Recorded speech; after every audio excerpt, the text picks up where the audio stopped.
அண்ணா IAS academy சாதனையாளர்களின் சங்கம்.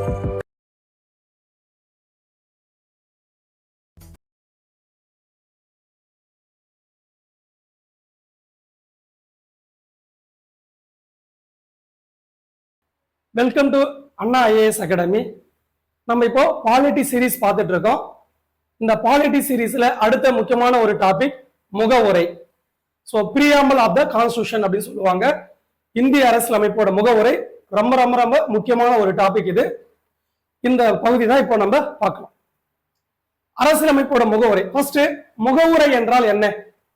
What is preamble அப்படின்னும் போது அரசியலமைப்போட அறிமுகம், அரசியலமைப்போட நுழைவாயில், அரசியலமைப்போட முன்னுரை, இன்ட்ரோடக்ஷன் ஆஃப் த கான்ஸ்டிடியூஷன், இப்படி எல்லாம் என்ன பண்ணலாம், இதுக்கு ஒரு விளக்கம் சொல்லலாம். இப்போ ஒரு புத்தகம் இருக்கு அப்படின்னா அது வந்து ஒரு 300-400 பேஜ் கொண்ட ஒரு புத்தகம். அந்த புத்தகத்தை நான் படிக்கணும், நமக்கு தேவையா இல்லையா அப்படின்னு நான் வாங்க போயிருக்கேன். அப்போ அந்த புத்தகம் தேவையா இல்லையா அப்படின்னா அந்த புத்தகம் எதை பற்றியது அப்படின்னா நான் அதனுடைய முன்னுரை படிச்சாவே போதும், அந்த புத்தகம் நமக்கான புத்தகமா இல்லையா அப்படின்னு தெரிஞ்சிடும். அப்போ நம்ம புரியுதா, நம்ம அந்த புத்தகத்தை சூஸ் பண்றது பண்ணாதான் நம்மளுடைய விருப்பம். அப்போ புத்தகத்தை பத்தி ஓரளவுக்கு ஒரு ஐடியா கிடைக்குது இல்லைங்களா, அதுதான் அந்த புத்தகத்தோட முன்னுரை சொல்ற மாதிரி. அரசியலமைப்பு, இந்திய அரசியலமைப்பு விதி 1 - 395 வரைக்கும் இருக்கு. 300 எல்லாமே நான் படிக்கிறோம் அப்படின்னா ஒருத்தர் என்ன நினைக்கிறாரு, இந்திய அரசியலமைப்பு என்ன மாதிரி அரசியலமைப்பு தெரிஞ்சுக்கணும்னு நினைக்கிறாரு அப்படின்னா ஆர்டிகல் 1 - 395 வரைக்கும் படிக்கணும்னு அவசியம் இல்லை. அவர் ஜஸ்ட் முகவுரையை மட்டும் படிச்சா கூட போதும்.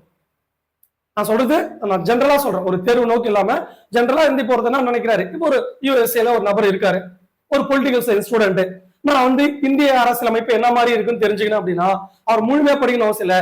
ஜஸ்ட் அந்த ப்ரீஆம்பிள் மட்டும் படிச்சா போதும், தாராளமா என்ன பண்ணிக்கலாம், இந்த முகவுரை நம்ம நாடு என்ன மாதிரி நாடு அப்படின்னு தெரிஞ்சுக்கலாம். முகவுரை வந்து எப்படி இருக்கு அப்படின்னா அரசியலமைப்போட ஒரு அறிமுகமா, அரசியலமைப்போட ஒரு நுழைவாயிலா எது இருக்கு, முகவுரை இருக்கு. முகவுரை ஓகேங்களா. இந்த முகவுரை என்ற வார்த்தை எங்க வந்திருக்கு பாருங்க.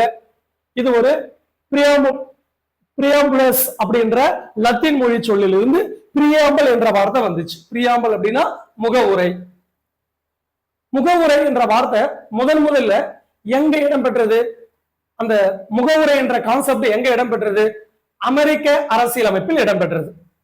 அதை தொடர்ந்து உலகத்துல பல நாடுகள் தங்களுடைய அரசியலமைப்புல முகவுரையை இணைச்சுக்கிட்டாங்க. இந்தியா அரசியலமைப்பில் இருக்கிற முகவுரையும் எதை பார்த்து இன்ஸ்பிரேஷன் ஆகணும் அப்படின்னா அமெரிக்க அரசியலமைப்பு முகவுரையை பார்த்துதான் நம்மளும் இன்ஸ்பிரேஷன் ஆகி நம்ம நாட்டிலே என்ன இருக்கணும், முகவுரை இருக்கணும் அப்படின்னு நம்ம இணைச்சுக்கிட்டோம். முகவுரை இதுக்கு முன்னாடி என்ன வடிவத்தில் இருந்தது, முகவுரை குறிக்கோள் தீர்மானம் அப்படின்னு ஆல்ரெடி ஒண்ணு இருந்தது இல்லையா, நம்ம பார்த்திருக்கோம் போன்ற வகுப்புகள்ல, கடந்த வகுப்புகள்ல முகவுரை குறிக்கோள் தீர்மானம் பார்த்திருக்கோம். அந்த குறிக்கோள் தீர்மானத்தோட மாற்று வடிவம் தான் என்னது, மாடிபிகேஷன் வெர்ஷன் தான் என்னது, ப்ரீஆம்பிள், முகவுரை அப்படின்னு சொல்லலாம். அந்த குறிக்கோள் தீர்மானம் என்ன இருந்தது, நம்ம நாடு நம்ம அரசியலமைப்பு எழுத போறோம், அது என்ன மாதிரி அரசியலமைப்பா இருக்குன்னு சொன்னாங்க இல்லையா, அதேதான் நம்ம முகவுரையை என்ன பண்ணிருக்கோம், மாத்திருக்கோம். ஓகேங்களா. அதுக்கப்புறம் பாருங்க, அதெல்லாம் நம்ம ஆரம்பிச்சிடணும். அரசியலமைப்போட தொடக்கம், அரசியலமைப்போட அறிமுகம், அரசியலமைப்போட முன்னுரை, இது எல்லாமே என்னது, முகவுரையே சொல்லலாம். இந்த முகவுரையை கொண்டுள்ள முதல் நாடு எது அப்படின்னா வேர்ல்டுல எது, அமெரிக்கா. அதை பின்பற்றி தான் நம்ம என்ன பண்றோம், இந்தியாவிலேயே என்ன பண்ணது, முகவுரை இந்தியா பின்பற்றிய நாடு அமெரிக்கா தான். ஓகேங்களா. இதை பின்பற்றி நம்ம எடுத்துட்டு வரோம்.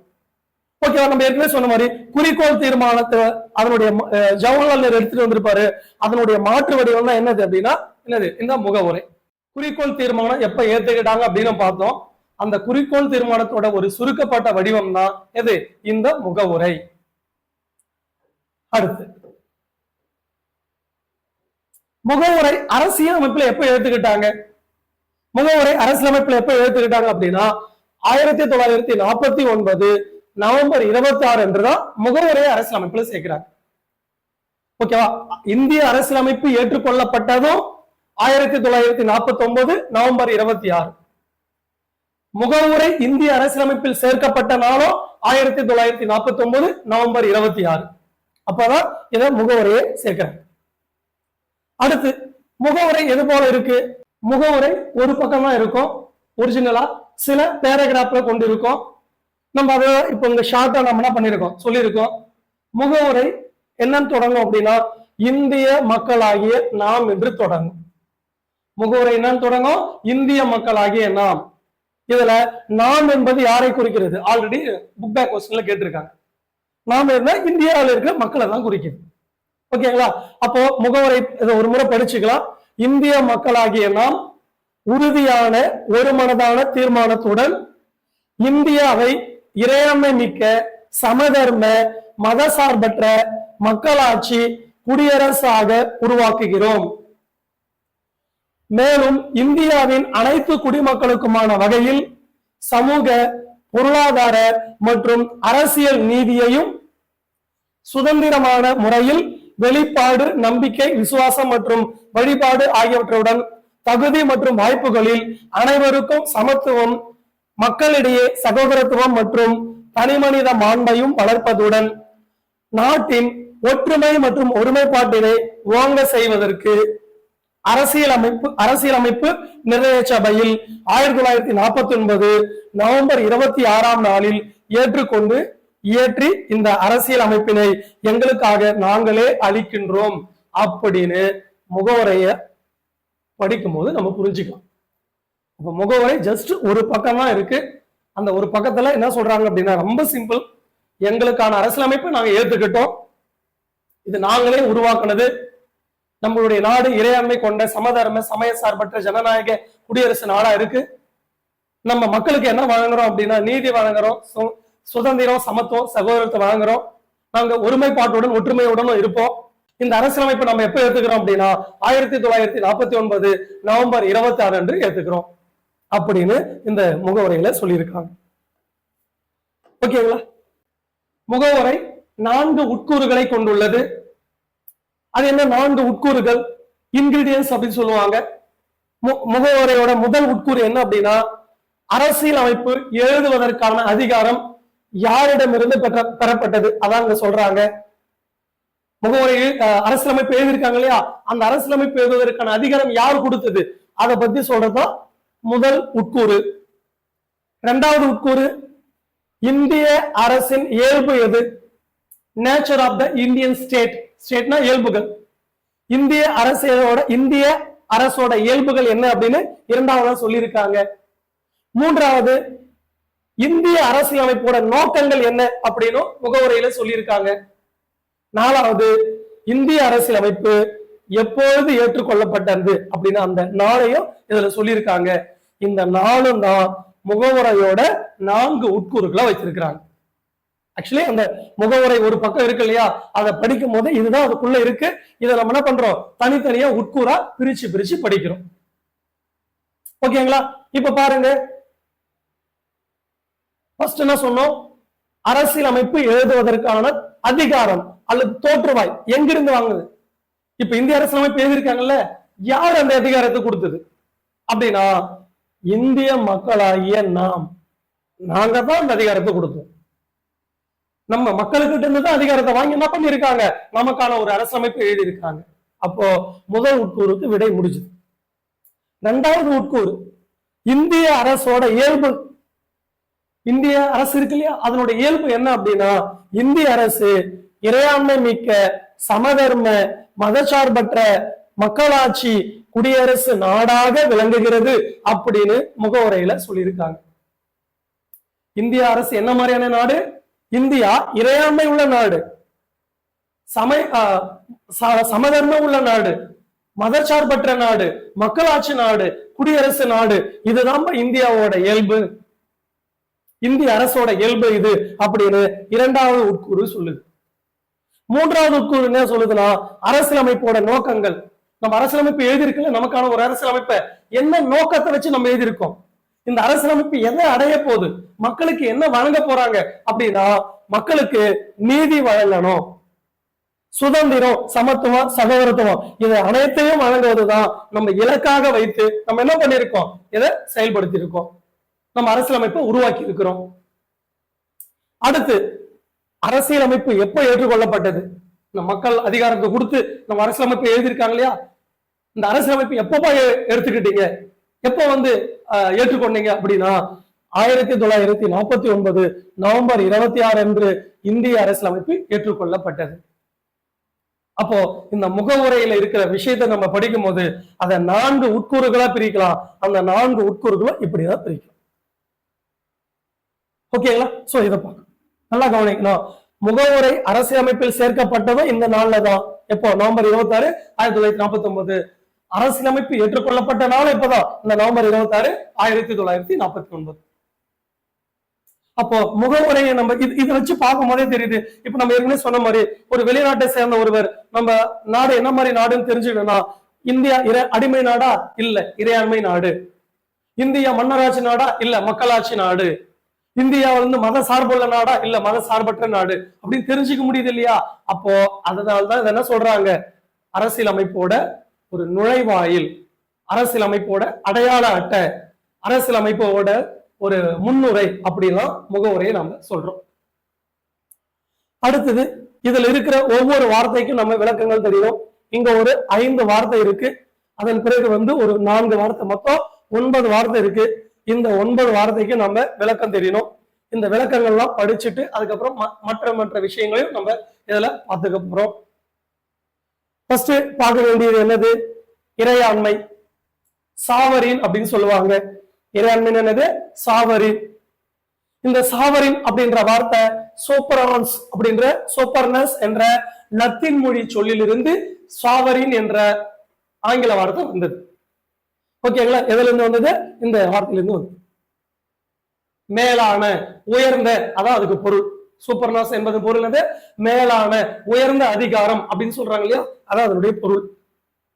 இந்த முதல்ல இந்த வார்த்தையை யார் காயின் பண்ணது அப்படின்னா 1576 ஜீன் போடின் என்ற ஒரு அறிஞர் தான், பிரெஞ்சு நாட்டு அறிஞர் தான், குடியரசு அப்படின்னு ஒரு நூல் எழுதினாரு. அதுல என்ன பண்றாரு அப்படின்னா இறையாண்மை என்ற வார்த்தையை பயன்படுத்தினார். முதல் யாரு பயன்படுத்தினது? ஜீன் போடின் என்பவர் பயன்படுத்திருப்பாரு. குடியரசு என்ற நூல்ல இதை பயன்படுத்தியிருப்பார். அதனாலதான் அவர் என்ன சொல்லுவாங்க அப்படின்னா நவீன இறையாண்மை கோட்பாட்டின் தந்தை அப்படின்னு சொன்னா யார சொல்லலாம்? ஜீன் போடின்னு சொல்லலாம். ஓகேங்களா? அதுக்கு அடுத்தது இறையாண்மை என்பது, அதுக்கு பாருங்க, இந்த இறையாண்மை என்ற வார்த்தை ஒட்டுமொத்த மற்றும் தடையில்லாத அரசின் அதிகாரமாகும். அப்படி யார் சொல்றாரு? ஜீன் போடின்னு சொல்றாரு. இறையாண்மைனா ஒட்டுமொத்தமான தடையில்லாத ஒரு அதிகாரம் இருக்கு பாத்தீங்களா? அந்த அதிகாரத்துக்கு பேருதான் இறையாண்மை அப்படின்னு பேரு. இன்னும் எக்ஸாக்டா சொல்ல போனா ஒரு அரசோட உச்சநிலை அதிகாரம் தான் என்னது? இறையாண்மை. நம்ம நாடு இருக்கா? நம்ம நாட்டை யாராவது கண்ட்ரோல் பண்ண முடியுமா? பண்ணிருந்தாங்க ஒரு காலத்துல. 1950க்கு பிறகு யாராவது பண்ண முடியுமா? 47 பிறகு, 50க்கு பிறகு பண்ண முடியாது இல்லையா? 1947 முன்னாடி வரைக்கும் இந்தியா இறையாண்மை கொண்ட நாடா கிடையாது. இந்தியா ஒரு காலனி நாடு, தட் மீன்ஸ் அடிமை நாடு. இந்தியா 1947 முன்பு வரைக்கும் இந்தியா இறையாண்மை நாடு இல்ல, அடிமை நாடு. தட் மீன்ஸ் இந்தியாவுக்கான சட்டத்தை யார் ஏற்றுவா? இங்கிலாந்து நாடாளுமன்றம் ஏற்றும். இந்தியாவில எதை ஒன்னையும் செய்யறதா இருந்தா யாரு செய்வாங்க? இங்கிலாந்து நாடாளுமன்றத்தில் செய்வாங்க. ஏன்? இங்கிலாந்து கீழே நம்ம செயல்பட்டு இருந்தோம், அடிமையாக இருந்தோம், காலனி நாடா இருந்தோம். இப்ப சுதந்திரம் வாங்கிட்டோம், நமக்கான அரசியலமைப்பு உருவாக்கிட்டோம். இப்பவும் நம்ம அடிமை நாடா இல்ல. நம்ம அரசுதான் ரொம்ப உயர்ந்த அரசு. அதாவது நம்ம நாட்டுக்கு நம்ம அரசுன்னு ஒண்ணு இருக்கு. நம்ம யாரையும் டிபெண்ட் பண்ணி இல்ல யாரு நமக்கு நாட்டுக்காக வேற யாரும் சட்டம் ஏற்ற முடியாது. இதுக்கு பேர் தான் இறையாண்மை. ஓகேவா? அதுதான் இந்தியா வேற எந்த நாட்டிற்கு கீழ்ப்படுந்த நாடு அல்ல, டொமினியனும் அல்ல, சுதந்திரமானது. இந்தியா சில மாதங்கள் இருந்திருக்கும், சில ஆண்டுகள் டொமினியன் அந்தஸ்து உள்ள நாடா இருந்திருக்கும். எப்போ? 1947 டு 1950 இது வரைக்கும் இந்தியா டொமினியன் நாடுதான். அதன் பிறகு முழு இறையாண்மை நாடா மாறிடுச்சு. அதனாலதான் நாம் சொல்றோம் இந்தியா இறையாண்மை கொண்ட நாடு, ஒரு சுதந்திரமான நாடு, யாருக்கு கீழ்ப்படிந்து நடக்க வேண்டிய நாடு இல்லை. ஓகேவா? அடுத்தது இறையாண்மையை ரெண்டா இது பண்ணலாம். உள்நாட்டு இறையாண்மை, வெளிநாட்டு இறையாண்மை. தட் மீன்ஸ் இந்தியாவுக்குள்ள நம்ம நாடாளுமன்றம் இருக்கு. நம்ம நாடாளுமன்றம் இந்தியா முழுவதுக்கும் தேவையான மக்களுக்கு தேவையான சட்டங்களை ஏற்றலாம். உள்நாட்டு மக்களுக்கு என்ன முடிவுகள் வேணாலும் எடுக்கலாம். யாரும் கேள்வி கேட்க முடியாது. ஏன்பா இந்த முடிவு நீ எடுக்கிற? இந்திய நாடாளுமன்றத்தை பார்த்து என்னப்பா இப்படி எல்லாம் சட்டம் ஏற்றுறீங்க அப்படிலாம் யாரும் கேள்வி கேட்க முடியாது. அதே போலதான் இந்தியாவோட வெளியுறவு இருக்கு இல்லையா? இந்தியாவோட வெளிநாட்டு விவகாரங்களையும் என்ன பண்ண முடியாது? யாரும் தலையிட முடியாது. ஏன்பா இந்த நாட்டை கூட நீங்க ஒப்பந்தம் போறீங்க, ஏன்பா இந்த நாட்டை கூட நீங்க வந்து என்ன பண்றீங்க, நீங்க உறவு வச்சுக்கிறீங்க, இந்த நாட்டை கூட ஏன் வந்து இது போல கூட்டமைப்பு ஏற்படுத்துறீங்க அப்படின்னு யாராவது நம்ம பார்த்து கேட்க முடியுமா? அதெல்லாம் கேட்க முடியாது. அப்போ இந்தியாவோட உள்நாட்டு விவகாரங்களிலும் இந்தியாவோட வெளிநாட்டு விவகாரங்களிலும் எந்த ஒரு நாடும் தலையிடாது. இதுக்கு பேர் தான் என்னது? இறையாண்மை. இதுக்கு பேர் தான் இறையாண்மை. அதான் உள்நாட்டு வெளிநாட்டு விவகாரங்களை தானே முடிவெடுக்கும். வேற யாரையும் நம்ம கேட்க வேண்டிய அவசியம் இல்லை. நம்மளை யாரையும் கண்ட்ரோல் பண்ண முடியாது. ஒவ்வொரு நாடும் இப்படி இறையாண்மை உள்ள நாடா இருக்கும். நம்ம நாடும் இப்படி இருக்கும். ஓகேவா? அடுத்தது, பிற நாட்டு பகுதிகளை கைப்பற்ற தனது பகுதியை மற்ற நாட்டுக்கு விட்டுக் கொடுக்கவும் இயலும். நம்மளால பண்ணிக்கலாம். சில பகுதியை இந்தியாவோட சேர்க்க முடியுமா? தாராளமா சேர்க்கலாம். நம்ம பகுதியை வெளிநாட்டுக்கு விடணுமா? நம்ம நாடாளுமன்றத்துக்கு அதிகாரம் இருக்கு. ஓகேங்களா? அதான் சொல்றாங்க. உள்நாட்டு விவகாரங்களும் வெளிநாட்டு விவகாரங்களையும் முடிவெடுக்கும் மேலான அதிகாரம் மக்களிடம் இருக்கு. அதான் தட் மீன்ஸ் நாடாளுமன்றத்துக்கு இருக்கு. எந்த வெளிப்புற அதிகார அமைப்பும் இந்திய அரசாங்கத்திற்கு ஆணையிடும் அதிகாரம் கிடையாது. நம்ம ஏற்கனவே சொல்லிட்டோம், இறையாண்மை 2 வகைப்படும். 1 உட்புற இறையாண்மை, 2 வெளிப்புற இறையாண்மை. ஓகேவா? அதான் நம்ம மக்கள் சபைனா நாடாளுமன்றத்துக்கு அதிகாரம் உண்டு. அதே போல ஏனைய அரசுகளை சாராமல் இயங்கக்கூடிய அதிகாரமும் உண்டு. அதுதான் இந்திய அரசியல் அமைப்புல இறையாண்மை தொடர்பான விளக்கங்கள் ஒரு வழக்குல சொல்றாங்க. என்ன வழக்கு அப்படின்னா, கோபாலன் வெர்சஸ் மதராஸ் அரசு. அதுக்கப்புறமா இந்திய யூனியன் வெர்சஸ் மதனகோபால் அரசு. இந்த வழக்கெல்லாம் இறையாண்மை குறித்து சொல்றாங்க. என்ன சொல்றாங்க? இந்தியாவில் இறுதியான இறையாண்மை அதிகாரம் யாருக்கிட்ட இருக்கு? மக்களிடமே உள்ளது. அரசமைப்பு மக்களுக்கானதாகும் அப்படின்னு இந்த 2 வழக்கில தீர்ப்பு சொல்றாங்க. எந்த 2 வழக்கு? கோபாலன் எதிர் மதராஸ் அரசு அந்த வழக்கா இருக்கட்டும், இந்திய யூனியன் வெர்சஸ் மதனகோபால் அந்த வழக்கா இருக்கட்டும். இதுல என்ன சொல்றாங்க? இந்தியாவில இறுதியான இறையாண்மை இந்த சுதந்திரம் யாருக்கிட்ட இருக்கு? மக்களிடம் உள்ளது. ஓகேவா? உள்ளதுடன் அரசியல் அமைப்பு இருக்கு இல்லையா, மக்களுக்கானது என தீர்ப்பு வழங்குறாங்க. அடுத்து இன்னொரு வழக்கு சிந்தட்டிக்ஸ் வெர்சஸ் எதிரில் யாருன்னா யாருக்கு எதிரானதுன்னா உத்தரப்பிரதேச அரசு 1990. இந்த வழக்குல என்ன சொல்றாங்கன்னா, இறையாண்மையின் பொருள் அரசுக்கு எந்த பட்டியலில் வேண்டுமானாலும் சட்டமேற்றும் அதிகாரம் உண்டு. ஆனால் அரசியலமைப்பு வரையறுக்கு உட்பட்டு என்னது இந்த அதிகாரம் அமையும் அப்படின்னு சொல்லக்கூடிய வழக்கு தான் சிந்தட்டிக்ஸ் வெர்சஸ் உத்தரப்பிரதேச அரசு வழக்கு. அடுத்து இன்னொரு வழக்கு இருக்கு, இந்திரா காந்தி வெர்சஸ் ராஜ் நாராயண் வழக்கு. 1975 நடக்கும். இதுல இந்தியா என்பது இறையாண்மை பொருந்திய மக்களாட்சி குடியரசு என்றும் அதுவே அடிப்படை கூறாக அரசியலமைப்பின்படி காணப்படுகிறது அப்படின்னு என்ன பண்ணிருப்பாங்க, சொல்லியிருப்பாங்க. அப்போ இறையாண்மை குறித்து என்ன பண்றாங்க, நிறைய வழக்குகள் நடந்திருக்கு. அந்த வழக்குல என்ன பண்ணாங்க, இது போல தீர்ப்புகள் சொல்றாங்க. இறையாண்மை என்பது அரசமைப்பை சார்ந்துள்ளது, மக்களே அத்தகைய அரசமைப்பின் இறுதி ஆதாரம் ஆகும். ரொம்ப சிம்பிள். இந்தியா சுதந்திரமான நாடா? இந்தியா யாருக்குமே பதில் சொல்ல வேண்டாமா? ஆமா, பதில் சொல்ல வேண்டாம்.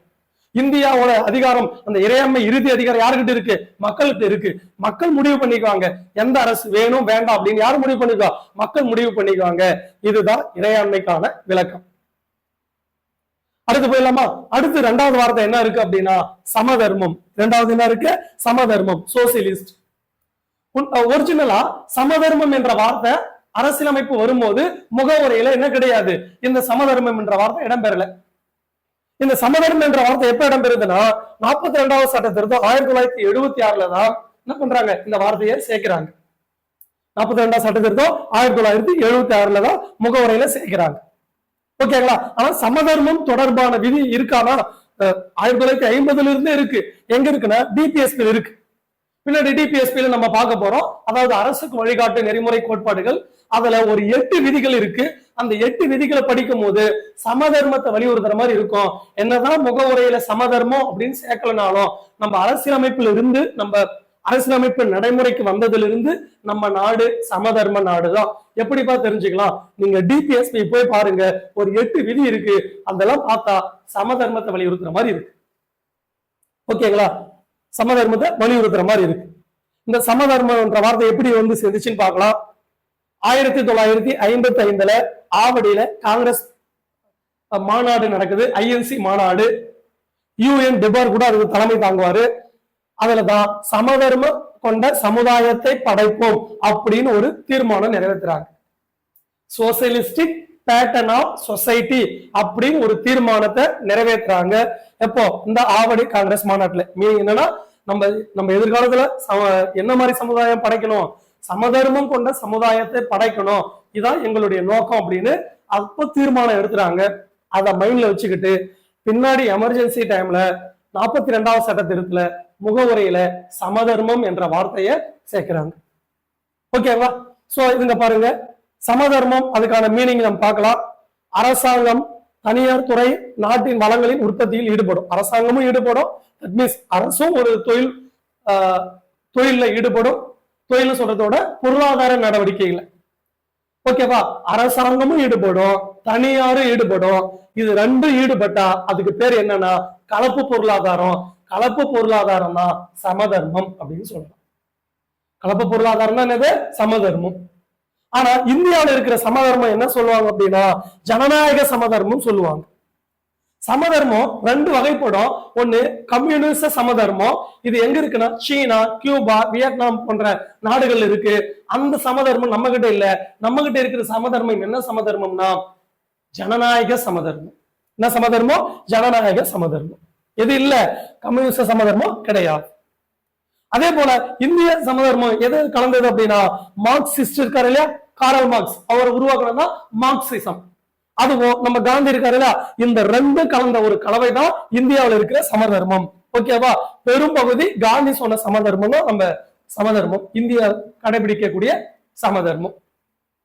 ஓகேங்களா? சரி, அதுக்கு அடுத்தது இந்திரா காந்தி என்ன சொல்றாங்க பாருங்க. நாம் எப்போதும் நமக்கென தனி சமதர்ம முறையை கொண்டுள்ளோம்.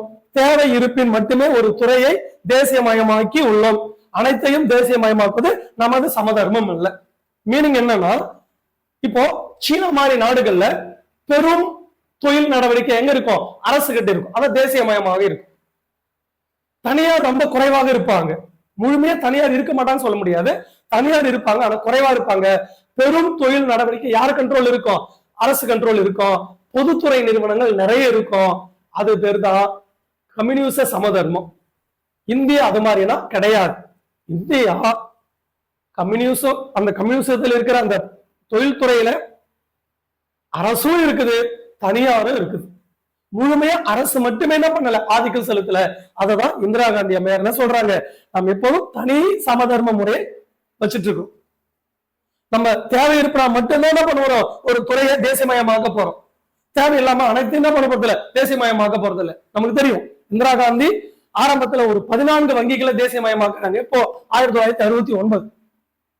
அப்ப இந்திய கம்யூனிஸ்ட் நாடா மாற போதா அப்படின்னா அப்படிலாம் இல்லை. அதன் பிறகு ஒரு 6 வங்கிகளை என்ன பண்றாங்க, தேசியமயமாக்குறாங்க. ஆனா எல்லாத்தையும் தேசியமயமாக்கல. அப்ப தனியாரே இருக்கக்கூடாது அப்படிலாம் சொல்லல. தேவை இருக்குது அதனால செய்யறாங்களே ஒய்ய, மற்றபடி இந்தியா தனியார் துறையை நோக்கி போகணும் அப்படின்னு நோக்கலாம் அவங்களுக்கு கிடையாது. அடுத்து போயிடலாமா? அதுக்கு அடுத்து மூன்றாவது ஒரு வார்த்தை இருக்கு பாருங்க. அதுக்கு பேரு தான் மத சார்பின்மை, சமய சார்பின்மை. எல்லாமே ஒண்ணுதான். இந்த செக்குலர் அப்படின்னு சொல்லுவாங்க. இந்த மத சார்பின்மை என்ற வார்த்தை இதுவும் முகவுரையில ஆரம்பத்துல கிடையாது. 42வது சட்ட திருத்தம் 1976 தான் முகவுரையில சேர்க்கிறாங்க. செக்குலர், செக்குலர் என்ற வார்த்தை செகுலம் என்னும் லத்தீன் மொழி சொல்லில் இருந்து வந்தது. இதனுடைய பொருள் காலம் அல்லது உள்ளுணர்வு காலம் அப்படின்னு சொல்லலாம். இந்தியாவில முகவுரையில மதச்சார்பின்மை 42வது அமெண்ட்மெண்ட்ல வந்தது. அப்போ அதுக்கு முன்னாடி இல்லையானா அதுக்கு முன்னாடி என்னது, மதச்சார்பின்மை உள்ள நாடுதான் இந்தியா. அது எப்படி தெரிஞ்சுக்கலாம்னா, அடிப்படை உரிமைகள் விதி 25 இருந்து 28 இதை படிக்கும் போது நமக்கு தெரிஞ்சிடும். சரி, இந்த மதச்சார்பின்மை இந்த வார்த்தை யார் உருவாக்குனது? ஆங்கில பத்திரிகையாளர் ஜார்ஜ் ஜேக்கப் ஹோல்யோக். ஓகேவா? இந்த ஜேக்கப் விடுபட்டு இருக்கு, அதை நோட் பண்ணிக்கலாம். ஜார்ஜ் ஜேக்கப் ஹோல்யோக் அவர் தான் 1851ஆம் ஆண்டு செக்குலர் என்ற வார்த்தையை உருவாக்குறார்.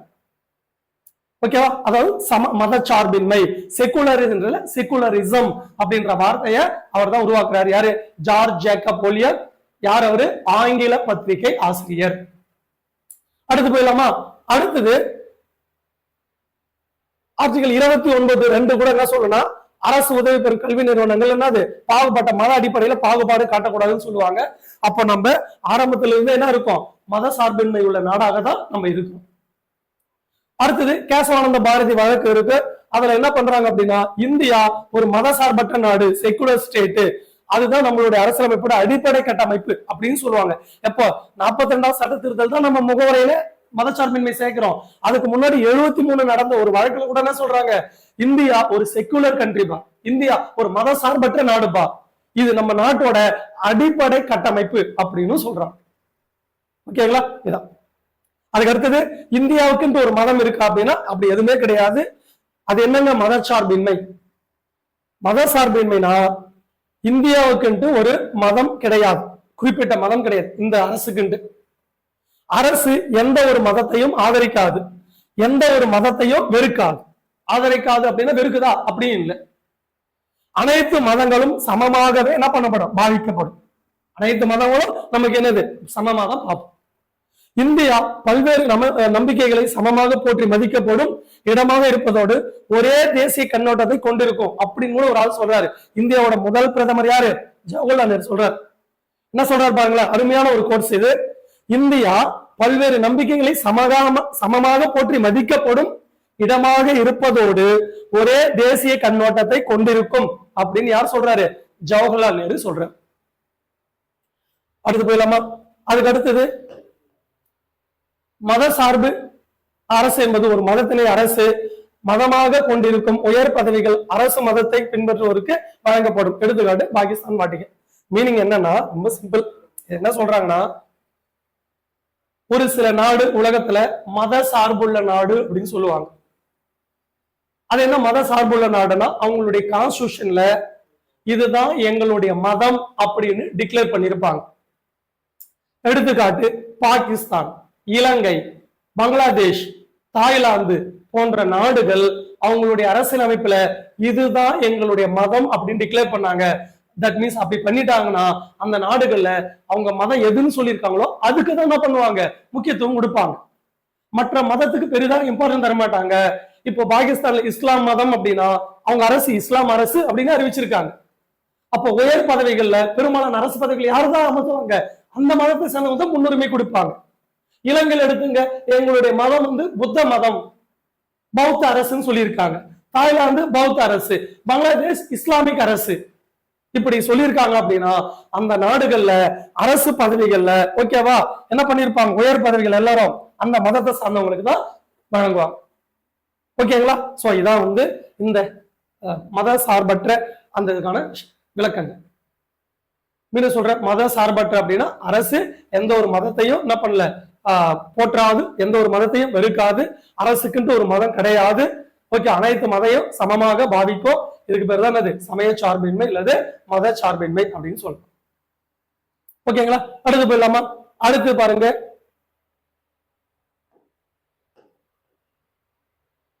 பாருங்க, ஜனநாயகம்.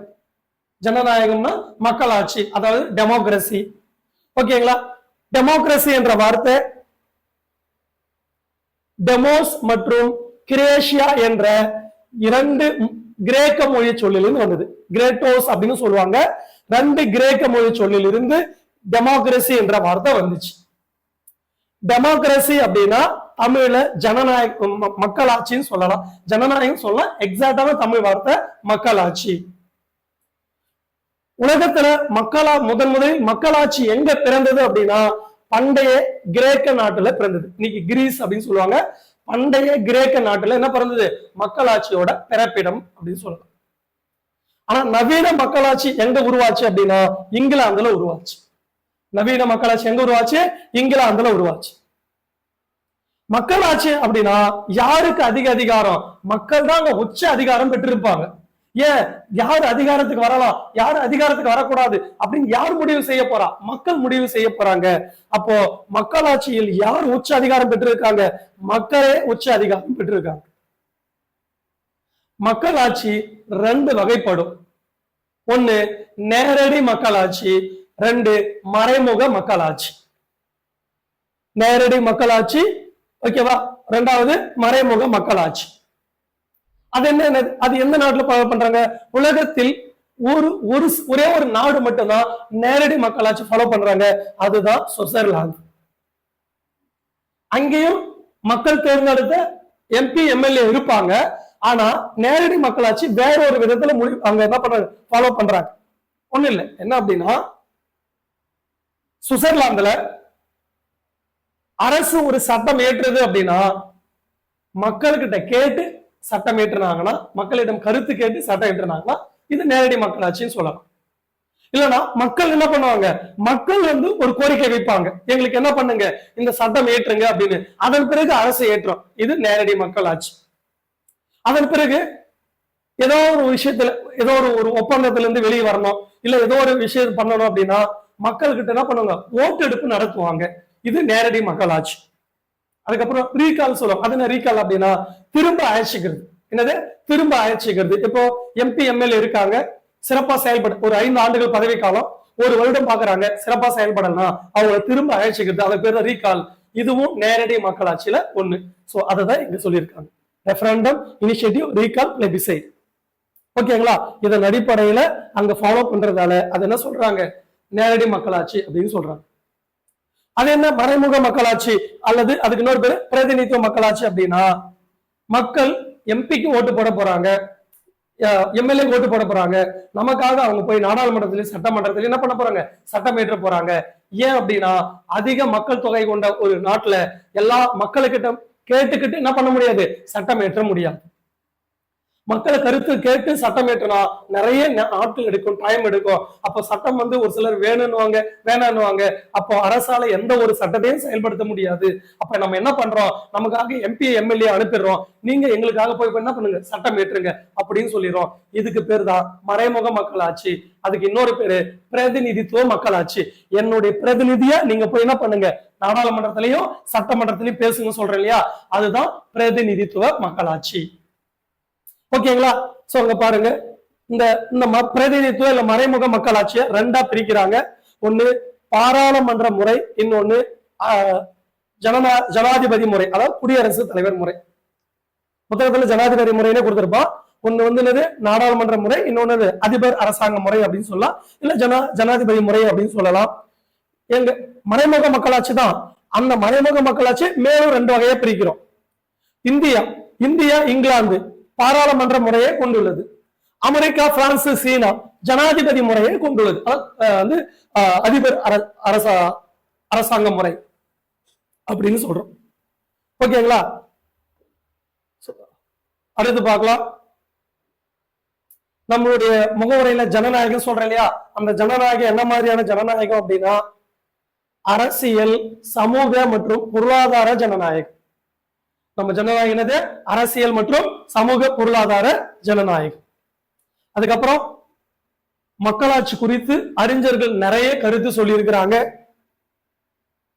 மக்களாட்சி தினம் அப்படின்னு கூட செலிப்ரேட் பண்றோம். ஐநா சபை அறிவிச்சிருக்கு 2007ஆம் ஆண்டு. எது மக்களாட்சி தினம், செப்டம்பர் 15 மக்களாட்சி தினமா செலிப்ரேட் பண்றோம். வேர்ல்டு டெமோக்ரசி டே அப்படின்னு சொல்லலாம்.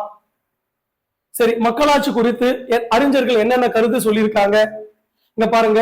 அம்பேத்கர் நம்மளுடைய அரசியலமைப்பு உருவாக்கிய அரசியலமைப்போட தந்தை அம்பேத்கர் என்ன சொல்றாரு பாருங்க, இந்தியா சமூக ஜனநாயகத்தை அடிப்படையாக கொண்டிருப்பதால் இங்கு அரசியல் ஜனநாயகம் வீழ்ச்சி அடையாது.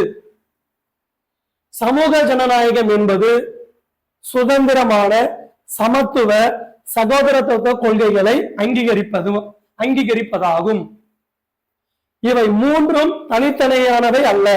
சுதந்திரம் வேற, சமத்துவம் வேற, சகோதரம், இது 3 தனித்தனியா இல்ல, 3ம் ஒண்ணுக்குள்ள ஒண்ணு தொடர்புடையது. அருமையா சொல்லியிருப்பார்கள். இந்த முக்கூட்டணியில் ஒன்று இல்லாமல் மற்றவை இருக்காது. ஓகேங்களா? சுதந்திரம் இல்லாமல் சமத்துவம் இருக்காது, சமத்துவம் இல்லாமல் சுதந்திரம் இருக்காது, சுதந்திரம் சமத்துவம் இல்லாமல் சகோதரத்துவம் நிலவாது. என்ன சொல்றாரு பாருங்க. அப்போ சமூக மக்களாட்சியை அடிப்படையாக கொள்ளாமல் கொண்டு வருகின்ற அரசியல் மக்களாட்சி வெகு காலம் நீடிக்காது. இதெல்லாம் இல்லாம ஒரு மக்களாட்சி அதெல்லாம் இருக்குது, வெகு காலம் நீடிக்காதுன்றாரு. சோ யாரு இது? அம்பேத்கருடைய கூற்று. புத்தகத்தில் இருக்கிற கூற்று கண்டிப்பா தெரிஞ்சுக்கிறது ரொம்ப ரொம்ப நல்லது. அடுத்து பாருங்க, காந்தியடிகள். காந்தியடிகள் என்ன சொல்றாரு மக்களாட்சி குறித்து? ஒரு உண்மையான மக்களாட்சியை 20 பேர் கொண்ட குழுவை அமர்ந்து கொண்டு செயல்படுத்த முடியாது. ஏன் அப்படி சொல்றாரு காந்தி? இப்போ நாடாளுமன்றம் இருக்கு, நாடாளுமன்றத்துல ஏதோ ஒரு கட்சி ஆட்சிக்கு வராங்க, அவங்க அமைச்சரவை அப்படின்னு ஒண்ணு ஏற்படுத்துறாங்க. அந்த அமைச்சரவையில ரொம்ப லிமிட்டடாக இருக்காங்க. அப்போதைக்கு காந்தி இருக்கும்போது ஒரு 20 பேருக்குள்ளதான் இருந்தாங்க. இன்னைக்கு அமைச்சரவையில ஒரு 80 பேர் வரைக்கும் இருக்கலாம் மத்தியில. அதே போல மாநிலத்திலையும் பாத்தீங்கன்னா ஒரு இப்ப தமிழ்நாடு இருக்கு ஒரு 35-36 அமைச்சர்கள் இருக்கலாம். அப்போ என்ன சொல்றாருன்னா, நீங்க ஜனநாயகம் அப்படின்றது ஒரு இடத்தில் குழுவாக அமர்ந்து கொண்டு எவ்வளவு பேரு 20 பேர் குழுவாக கொண்டு செயல்படுத்துவது ஜனநாயகம் இல்ல. ஒவ்வொரு கடைக்கோடி மனிதனிடம் என்ன பண்ணுவோம் நீங்க அதிகாரத்தை கொடுக்குற பாருங்க, அதுதான் ஜனநாயகம், அதுதான் உண்மையான மக்களாட்சி அப்படின்னு யார் சொல்றது? மகாத்மா காந்தி சொல்றார். அதுக்கடுத்து வாங்க ஜவஹர்லால் நேரு. சோ இந்தியாவோட முதல் பிரதமர் ஜவஹர்லால் நேரு. அவர் என்ன சொல்றாருன்னா, நம்ம நாட்டுக்கு பொதுவா எந்த ஒரு நாட்டுக்கும் மக்களாட்சியே சிறந்தது. நீ மற்ற எல்லா முறைகள் வேற முறையெல்லாம் இருக்கு, மன்னர் ஆட்சி இருக்கு, அதிபர் ஆட்சி முறை இருக்கு, அதிபர்ல சர்வாதிகார முறை இருக்கு, தனிநபர் ஆட்சி இருக்கு, ஓகேவா, மத குருமார் ஆட்சி இருக்கு, சிறுகுழு ஆட்சி முறை இருக்கு. அதான் சொல்றாரு, எல்லா முறைகளோட மோசமானவை இது, எல்லா முறைகளும் மோசமானவை. இப்ப நம்ம சொன்னோம் இல்லையா அதெல்லாம், ஓகேவா. ஆனால் மக்களாட்சியில் எல்லா பிரச்சனைகளுக்கும் தீர்ந்து விடுவது என்பதும் மாபெரும் தவறு. மக்களாட்சி சிறந்ததுதான் இல்லைன்னு சொல்லல, ஆனா மக்களாட்சியிலே எல்லாம் சரியாயிடுமா? அப்படி எல்லாம் கிடையாது. மக்களாட்சியிலையும் குறை இருக்கு, மக்களாட்சின்றோம். ஆனா இருந்தாலும் பாத்தீங்க அப்படின்னா நம்ம பாக்குறோம், அரசியல்ல பாக்குறோம், ஒரு குடும்பத்துல இருந்து என்ன பண்ணிட்டு இருப்பாங்க, அதிகாரத்துக்கு வந்துட்டு இருப்பாங்க. இது மக்களாட்சியானா கிடையாதுதான். ஆனா மக்களாட்சி தான் நடக்குது. ஆனா மக்களாட்சியிலே இருந்தது கொஞ்சம் தவறுகள் நடக்குது. ஆனா மத்ததை விட இது பெட்டர், அதுதான் இங்க சொல்றேன். ஓகேங்களா? என்று மாபெரும் தவறு. புத்தி கூர்மை மற்றும் கடின உழைப்பினால் மட்டுமே பிரச்சனைகள் தீரும். ஓகேங்களா? மக்களாட்சி பெட்டர் தான். மத்த என்னென்ன ஆட்சி இருக்கோ அதெல்லாம் கண்டிப்பா என்னது சரி கிடையாது. ஆனா அதுக்காக மக்களாட்சியிலே எல்லாம் சீர்ந்துருமா? அப்படிலாம் கிடையாது. என்ன இருக்கணும்? புத்தி கூர்மை இருக்கணும். அதுக்கப்புறம் என்ன, கடின உழைப்பு இருந்தா மட்டும் எல்லா பிரச்சனையும் தீரும் அப்படின்னு சொல்றேன். நம்ம அமெரிக்காவோட முன்னாள் அதிபர் இருக்கார், ஆப்ரகாம் லிங்கன். அது நம்ம எல்லாருமே தெரியும். மக்களாட்சிக்கு ஒரு கோட் சொல்றாரு, மக்களால் மக்களுக்காக மக்களே நடத்தும் ஆட்சி தான் மக்களாட்சி. சாக்ரட்டிஸ் சொல்றாரு பாருங்க, மக்களாட்சி என்பது ஒரு மகிழ்ச்சியான அரசாங்க வகையாகும். பிளாட்டோ என்ன சொல்றாரு பாருங்க, அரசின் மகிமையே அதன் மக்களாட்சியில் உள்ள சுதந்திரம் தான் அப்படின்றாரு. அரிஸ்டாட்டில் பாருங்க, மக்களாட்சி அமைப்பின் அடித்தளமே சுதந்திரம் தான், அங்கு சமமான அளவில் சுதந்திரம் வழங்கப்பட்டிருக்கும் அப்படின்னு அரிஸ்டாட்டில் சொல்றாரு. கார்ல் மார்க்ஸ் மக்களாட்சியே சமதர்மத்திற்கான பாதை அப்படின்றாரு. சமதர்மம் எங்க இருக்கும்? மக்களாட்சி இருக்கிற நாட்டுல தான்பா இருக்கும் அப்படின்றாரு. காந்தியடிகள் எளியோருக்கும் வலியோருக்கும் சம வாய்ப்பு வழங்குதல் மக்களாட்சியில் மட்டுமே நடைபெறும்.